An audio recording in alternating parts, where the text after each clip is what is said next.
Welcome to this episode of FOHQnA. Or He found his Marauders map. Oh, I guess my phone. Fucking A. Alright. First question from the forum. What cigar, worst cigar you have ever had? The worst cigar you've ever had. And what makes an awful cigar in your eyes? Kenny? Oh, well, that the one I mentioned before, that second, Rob left me some seconds to do for Q&H. One was unbanded, so we don't have a culprit. It was awful. I had to relight it. But what makes it awful? It was unbalanced. It was just elbows and legs and bumps and knees and hot, no flavour. I hate a hot cigar. I hate a hot cigar. I hate an astringent cigar. One where you got metallic taste coming through. Hot, metallic. That'll do it for me. I detest them. Whoever blended that one or rolled it, back to the learner's bench, please. That was just appalling. Yeah. So that's what I really hate. But if we go to actually name them, Monte C's. Well, no, I never had a really hot Monte C. Well, I mean, awful Monte C's. Well, there's another question that sort of goes in that direction down here. I noticed. There's certain flavours you get more often in a cigar when you smoke it fast. Well, then you start Heat. getting, you get the if you go too quickly. Yeah, I can't understand how. I mean, I don't care that guys will smoke a Robusto in 30 minutes, but I just don't understand what they're getting out of it. I mean, in the end, I'm pretty sure I smoke a Robusto in an hour, and I'm sure we're getting two different experiences. Even if they've blended it exactly the same way, we're both going to get completely different experiences out of that cigar. When I sit in front of the footy or whatever and have a cigar, I normally take a lot longer than we do here. That's just how it works out, and yeah, it works. Those lovely long cigars where you're smoking something. Take your time. I mean, get a cold burn. I think is the key. And to be honest, the skinnier the cigar, the colder the burn needs to be to achieve those. To give it an opportunity to shine. Take your time. Next question. I can't read my writing, Ken. Chocolate, coffee, wood, leather. You must have been smoking tequila again. Chocolate, coffee, wood, leather, and many other common flavours. Do these flavours happen organically, or is it the result of them being tricked up in some way? I assume by tricking up, you're talking about additives in terms of, I suppose, in the fermenting process. They use something called Bethune in the fermenting process, not in Cuba, by the way, but I've seen it done in Central and South America, where they actually, during the fermenting process, they add sugar and water and they spray it into the ferment, so you get a sweeter profile. It doesn't happen in Cuba. Can't afford the sugar. Well, it used to be one of the sugarcane capitals of the world. They screwed that up as well. So, no, it's very much, most of those flavours you just talked about there, which is chocolate, coffee, not so much the wood, not leather, but the chocolate, coffee, cream, etc. there, that's all Secco. And it's all really good quality Secco that you get. And depending on the soil and the sunshine will depend upon what sort of characteristics you're getting in that Secco. That's where it comes from. So one of the reasons that Sancho Panza Bellicosos are very, very different to say what we're smoking now, a Monte Cristo Petit Edmundo. Different regions where they're sourcing the tobacco, and it just adds to that dimension. So Secco is the key to that. You've got to credit the guys who source the tobacco and blend it, direct it to where it's blended. Yeah, because the sorting, they basically, you're right. They sort it, exactly which region it's coming. Well, when I say region, it goes to the sorting house, and then it gets, they sort it. But when they bale it, if you actually see a bale of tobacco, when it gets to the factory, it actually says exactly which part it's coming from. So it does come back to the blender.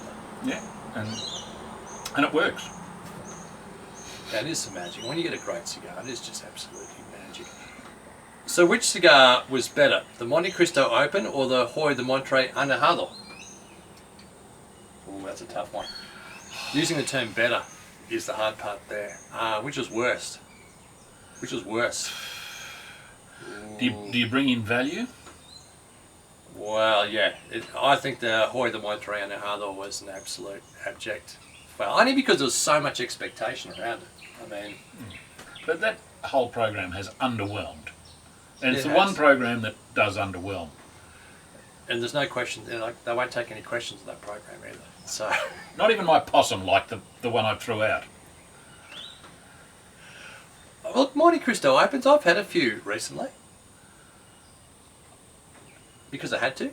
But, all right. Someone put a gun to your head?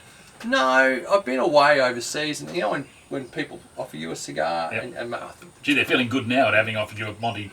no, I'm pretty sure they're taking the piss out of it.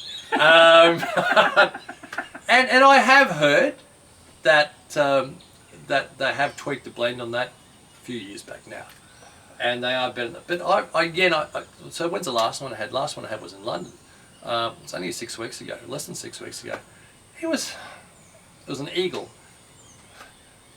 Okay, if you want a cigar that doesn't challenge you, if you want a cigar that doesn't go anywhere, if you want a cigar that is just, if you want to me, if you want a Dominican cigar, that's what I was getting. I was just getting a Dominican cigar, and maybe and I know that's the market that they were chasing. I mean, the whole Open series is really geared towards duty free and people picking up 3-packs and boxes of 20s, whatever it is there.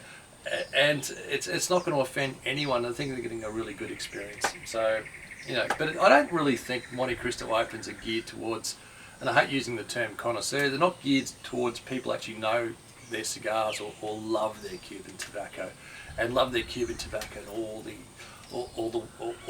the ways it comes. You're always going to be a little bit underwhelmed. Is that a fair point? Yeah, I'm just... we should do another Monte Open. Let me know how it goes. The last one I had was the one we did on the deck here. How can one actually claim with some certainty if a cigar will actually improve with age or not? I think that's just, the more you smoke, the more you work out what, and you smoke young, and like we've just done with these, except that didn't help. But I think it's got to be in balance right from the start. If it's out of balance at the start, it doesn't magically come back into balance. So it's got to be in balance, and that makes it more enjoyable young, but also gives it the chance to age. Well, I think it does. I think it's experience. I think what we've done with the Monte Cristo Petit del Mundo probably does help a little bit. In fact, we're just doing the second one now, and we're just again trialing 2014s against 2018s and seeing which one comes on top. What's come through is you don't want to put these down for 10 years. Yeah, and I think that's... It's a really interesting thought if you go back to the early days when they're obviously just rolling these things for themselves on the island, and then they started to spread around the world. Did someone say, hey, I want you to make something that's going to age? Because they wouldn't have been making them to age back then. They would have been just making them to smoke pretty much straight away. And at some stage, some of the cigars then were made to age for their markets. That El Rey del Mundo Tainos, the regional for Taiwan that's come out. There's a classic example. So they're brand new. They're I think it's June 19 codes. When I first tasted that, and we've reviewed that cigar, when I first tasted that, it reminded me so much of a fresh Tainos that was non-regional. And you need to try young cigars to understand the flavour profile you're getting when they are young. In that, and then you need to try them when they're a little bit older, so you understand what the progression is going to be. I mean, I relate it back to wine in a sense, and you ever since you're about 2 years old, you hear about people talking about old wine and age is like a vintage wine and so on, and there's this perception that old wines must be better. And then you actually serve an old wine to someone who's not familiar with them, and half the time, sometimes you get something magic, but quite often they're just old wines that don't have the life and the fruit and the balance of a younger version. Sure. And people sort of think, well, why am I bothering to age? But when you get a good one, you suddenly realise, wow, okay, this is what they can become. And it's one of the great things about aging your own cigars, is that if once you try a young cigar and you think, okay, I understand those characteristics of that young cigar, and then you go back and try it 5 years or 7 years later, and you might do it progressively, you see the evolution. And then when you go, Gavinga, that is just brilliant after 5 or 7 years, you know what to buy, what characteristics you're looking for in that cigar to buy when they are young. You've got to understand what that evolution is going to become. You know what I'd love to see is next time you catch up with Hammy, if you've got the camera, ask him this question. If you're blending for a cigar to be smoked in the first 12 months, or you want one to age 5, 10, 20 years, what's different? What do you do that's different? Because I think that'd be really interesting to hear from them. I'll be fair while. I'm actually catching up with Hammy in January, I think the 3rd week in January. So we'll do a few reviews with him in terms of blending, which I think would be great, and go through the process there. Plug cigars. What is the best solution for them? Yeah, I cut mine down. I massage it. I massage the plug point. You can always tell where a plug point is. And look, generally you can tell. Most cigars are plugged just under the band or towards the foot. You give them a sort of massage it or you clip it away. But then again, look, to be honest, perfect draw. You guys on the forum, you love perfect draw. Most of you love perfect draw. Go and get yourselves a perfect draw. Keep it next to you and see how that goes. It apparently works on 80-90% of cigars. The others, what's a perfect draw? Perfect draw is effectively a specially designed, let's call it a skewer, that you can put through and pull it back out. It works so well for the majority of you guys. But the minute you become really super frustrated with the cigar, just cut it or just peg it. It's just not worthwhile. I was saying to Rob earlier, most cigars, if I'm not enjoying it, I'll still persist to try and give it, because they do change throughout, and sometimes you'll have a crap first half and the second half will open up and blossom and so forth, but not always, and your odds are probably not that great. But I don't want to be focusing on a plug. And also, I don't have an endless supply. That's true. So, I understand full well that if you're on a serious budget, you don't want to throw out a cigar. So, how do you get a perfect draw? Probably the best investment you'll make. For Rob, what percentage of wrappers, as you see them come through, are brindled, and what does a blotching, which is a brindle, to the wrapper bring to the table? Brindle cigars, I love a good Colorado cigar that's brindled. I prefer a Colorado or Colorado Maduro cigar that's brindled, as opposed a super dark Oscuro Maduro cigar. The brindling is oil, that's oil, and I don't care whether it's food or cigars, all brings flavour. As long as the wrapper is nice and thin and tensile, it just brings flavour, and that's what percentage of that? It's actually still quite rare. You see it more on Monte Cristos, that brindling. A Monte 2 that's got brindle to the wrapper is just, to me, I haven't ever had a bad one yet. It's just glorious. Just that beautiful interspersing of oil through the wrapper. I think it's great. Which B&M stores have you most felt accommodated in? Which are the best in the world today?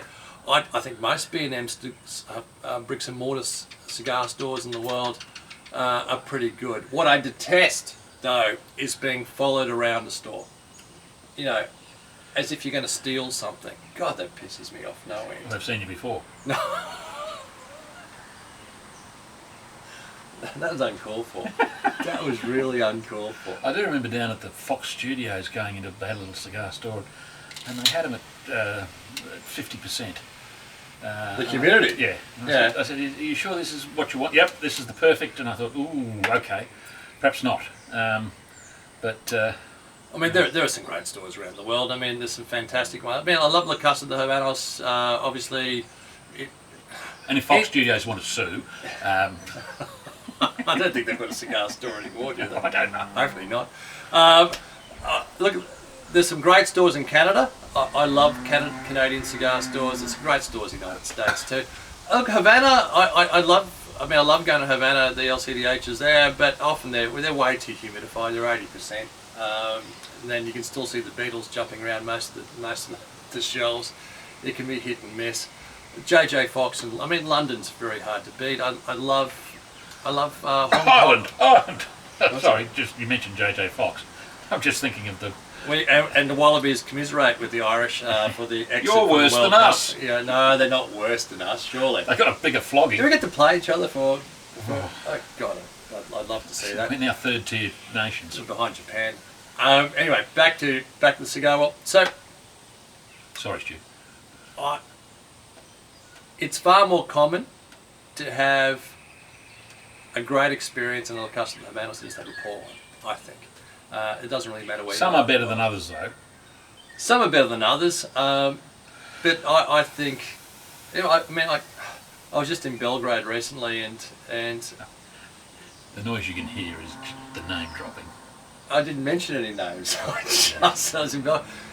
And from La Casa de Habanos stores there to just normal cigar stores, what a great experience that was. So I think the standard's lifted, and maybe the standard's lifted because it's becoming really difficult to be a cigar store around the world. So you need to lift your game to get that clientele through and to make customers happy, because people are more demanding, and especially when it comes to social media, etc. If you have a bad experience, it's online fairly quickly. So I know how hard it is to run a cigar store. We actually do have one. So congratulations to all the cigar stores out there. You're doing a great job. I find most of you doing a great job. Just reduce your humidity if you're in Havana. Everyone talks about drink pairings, but no one talks about food pairings. To me, eating while I'm having a cigar seems creepy. Do you ever smoke while you have? I don't. While you eat? I don't. I dislike it. Why? I don't think it does anything for the cigar, and I don't think it does anything for the food. I think it diminishes the food. Can I throw one out there? Yeah. You finish a decent meal, and the ports or the stickies come out with the cheese platter, etc. There, come on, you've got to have it. I love it. I mean, cigars and cheese and ports, one of the great things in life. I'd still rather have the port and stickies and cheese, and then have the cigar. I'm a barbarian. I love a cigar dinner. There's a shocker. I love a cigar dinner where you're eating and having cigars. I think it's feral. It's great. It's beautiful, isn't it? No? No, I'm not a fan of it at all. I'm going to put a poll in the forum and see which way we fall. I reckon we're going to fall 50-50 on this question, but does it enhance the cigar? No. Does it enhance the experience of mates and great food and wine and smoking at the same time? To me, absolutely. The experience, but that's different to enhancing the food. I don't see... Nothing enhances the food, but I think... Well, good wine or a good spirits, that can enhance the food, undoubtedly. But cigars do not. I don't know. When's the last time... You watch Kenny sort of perk up now. I was in Dortmund recently, Ken. And we had the experience where we all went out... These are all non-extradition treaty countries, aren't they? And we just had platters of food and catching up with mates. Establishing safe houses. With cigars and good wine. Sure, I mean, it was just fine. a great experience. Sure, that's the experience. But the question, as I understood it, was enhancing food. And I don't think it does. Enhance food. No, it doesn't. It doesn't enhance the cigar. Diminishes. But what it does is it lifts the vibe. I think it's I don't know. Maybe it's because it's so rare today in our part of the world is to have cigars at a table or to smoke at a table. But I love it. But that's fine. Each their own. Can we have a tour of Ken's house? We're doing so well. I've always wondered what it looks like past the deck. You were doing so well. Well, we can't have a tour of Ken's house, really.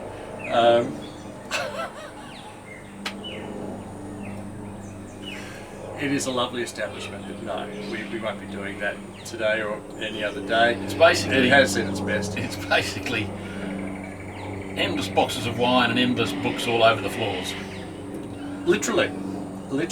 Top to bottom is covered with wines and books. That's it. And fishing gear. And fishing gear. So I'm going to get around to cleaning before next year's trip. That's it for this week's.